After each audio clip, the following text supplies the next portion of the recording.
guys, my name is Mayjoy. So today, samahan nyo ako sa weekends routine ko. Kasi syempre sa weekdays ko, stress tayo niyan, maraming requirements na ginagawa. But the good thing here is yung weekends ko talaga. Kasi syempre nagagawa ko yung mga bagay na, alam mo yung nakakapag-relax sa akin kahit papano, ganun. So, start my day sa pagwawalis, paglilinis sa labas. Kasi, syempre, kapag malinis yung surroundings mo is makakagalaw, makakakilos ka talaga ng maayos, di ba? So, yun. At pagkatapos ko na magwalis-walis dito sa labas, is sa loob naman ako. And by the way, sa church na po pala ako nakatira, and I think almost 4 months na po akong nakatira dito, and I'm thankful kasi nga may natirahan kami ng kapatid ko. And yeah, after that is magmamap tayo, maglilinis ako dito sa church kasi nga kailangan na manatiling malinis talaga dito. Ayun, and after that magpe-prepare na ako ng food namin. Ang lulutuin ko nga pala is yung sinangag. Ayan. At pagkatapos niyan is kakain na kami. Ayan, kasi nga ano na, marami pang gagawin. And it's Sunday, so yeah.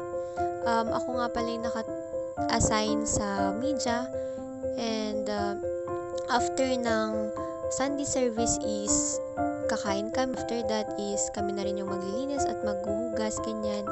At pagkatapos nun is may pinupuntahan kaming Bible study sa mga bata dito sa malapit lang din sa amin. And nakakatuwa dahil yung mga bata talaga is natututo sila at talagang nakikinig sila. And you know what?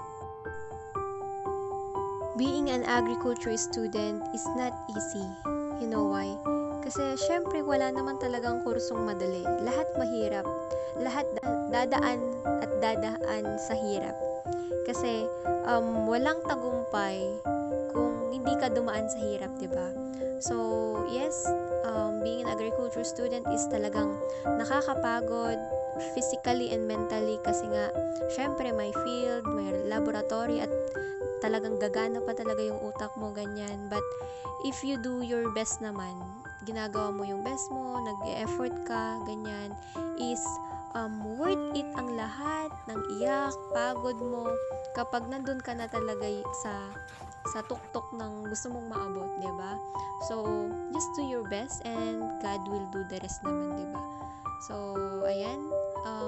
By the way, nandito nga pala kami sa farm ng aming pastor, and I get the opportunity and chance na i-apply kung ano yung mga natututunan ko, na yung basic lang na alam ng isang agriculture student. Like yung pagdidilig, ganyan. Yung konting pagtulong lang dito sa farm nila. And yung magdidilig ng mga halaman, yung nagkata rin kami ng isang Rhode Island na ulam na pang tinola. So, ayan. So, alam nyo ba, may naalala ako na sinabi ng isang instructor nung practicum namin na BSA is not stand for Bachelor of Science in Agriculture, but Bachelor of Science in anything daw. Kasi, syempre, yung field ng agriculture is hindi ka lang nagfo-focus sa isang field. But maraming mga area na kailangan mong alam at maraming area sa agriculture na pwede mong maging trabaho, ganyan. So, anything kasi lahat dapat alam mo. Maraming trabaho na kayang ibigay ng agriculture, ganun. So, ayun, marami pang matututunan and marami pang iyak na mararanasan, pero gawin lang nating mindset na kaya natin to, and wag nating bigyan ng option yung sarili natin na mag-give up. Magpatuloy lang tayo, and then ayun, makakaya din naman. And masasabi ko na malayo pa, pero alam ko na nakalaya na rin ako. So, ayun lamang. Thank you for watching to my routine vlog. And yeah, that's all. Thank you and God bless.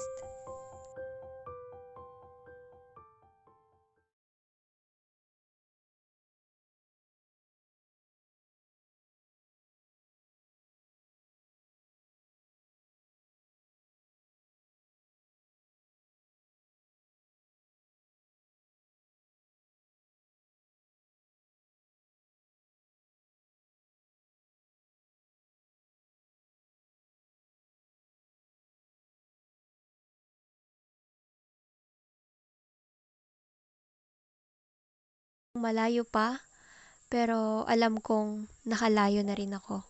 So, ayun lamang. Thank you for watching for my weekends vlog. God bless.